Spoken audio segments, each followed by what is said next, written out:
do too. So tell me about your injections. How are those going? What do you like? What do you hate? They're good. Good. When first were doing it, I had a big held down. Oh really? That's terrible. Nobody wants to be held down, right? Somebody in my school has these for insulin. Oh really? Okay. Yeah, some people use an insulin in a vial and then you have a pen, right? Which one of these looks like your pen, or do you have both? We were using this for a lot.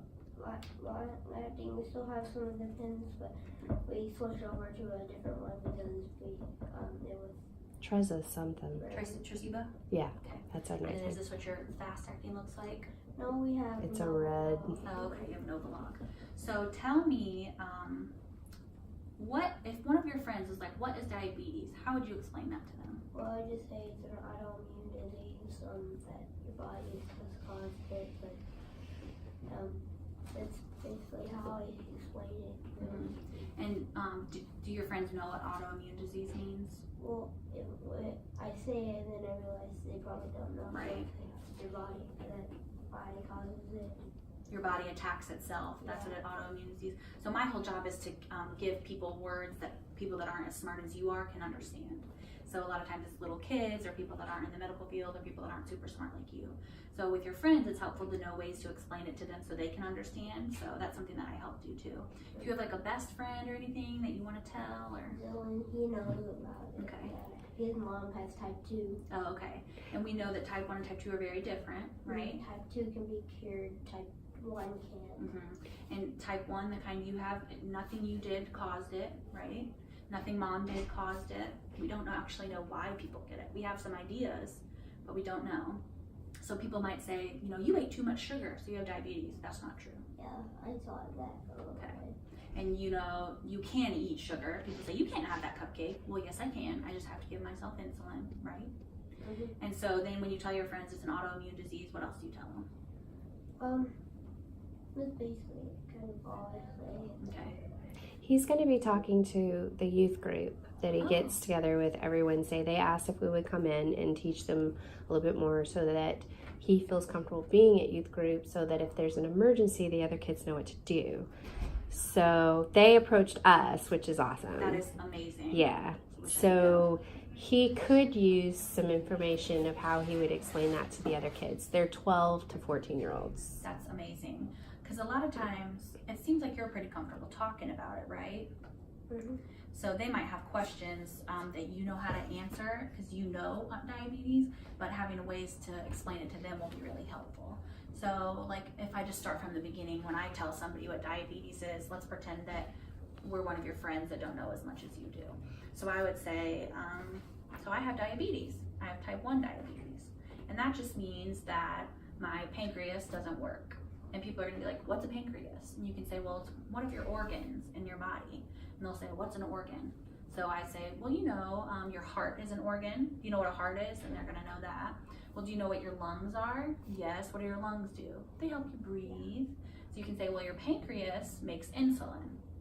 So I would tell your friends at youth group, your bodies make their insulin from the inside, from their pancreas. My pancreas, for whatever reason, is a jerk and it doesn't work. So I get my insulin from the outside of my body through my insulin pens, right? Yeah. I've said to my mom before, that once I get the Omnipod, basically I cure for diabetes. You're getting Omnipod? Well, we don't know yet. We're not even at that stage. We're like 3.5 months in here. Okay, cool. But when I do He really doesn't want to do this. Right. That's the problem. So I can help you make that better. And then I want to help you be able to explain to them too. So how would you explain what insulin is to somebody? I'll probably explain it. People don't really ask that. Right. So at your group, they might ask it. And if you did have to explain it, I would this is the way I explain it to kids. So I start by telling them everything you eat turns into sugar, right? And sugar is what helps your cells function. So everything you eat turns into sugar and it goes in through your bloodstream. And it needs to go from your bloodstream to your cells. And the cells are what tell your body to grow and tell your body to learn and tell your body to sleep and play video games and eat and everything you need to do. So the sugar in your blood needs to travel through your body into the cells. That's how they work. Insulin is the key in the middle of that unlocks the door on the cell and lets that sugar get in there. So for some reason, your body doesn't make the keys, doesn't make the insulin, so your sugar gets stuck in your blood. So it's just floating around in your bloodstream, and your blood, if you have too much sugar there, it gets kind of sludgy, like a slushy kind of, or like Jello. Like steak venom, how it reacts. Kind of, yes. And so your body's like, we have too much sugar, we don't know what to do. So you put your insulin in your body from the outside, and that is those keys that start opening up the cells, and then the sugar in your blood can go into the cells, and it starts going to do what it needs to do. So your friends automatically have their keys. They just inside their body do what they need to do, open up the cells, and the sugar goes in. Your body doesn't do that, not sure why. So you have to give yourself the keys to open up your cells, right? So insulin's the key that lets the sugar in your blood go into your cells. That's how you can explain it to them. Before I had the surgery, I had a nervous sickness. I thought it was strep throat because my throat was hurting. Oh yeah? Yeah, and that's what we think caused it. Well, that's what you think, yeah. He's a little bit latched on to worrying about getting sick Right. because he thinks that getting sick is when the white blood cells were there, Right. okay, they got confused because I was sick and that's what caused the diabetes. Right. So he's worried about every time he gets a little sore throat or starts to feel sick that something else bad is going to happen. Oh, okay. He's not really vocalizing it that way, but that's what I'm seeing. Yeah. And so it's okay to be scared that could happen, but what we do know is that nobody actually knows what causes diabetes. So some people think it could be a virus, so maybe getting sick, but we don't know. So that might have been part of it, but we don't know for sure. And it's okay to be scared about other stuff like that happening, but we do know that now that you have the diabetes, it's not gonna go anywhere, right? So.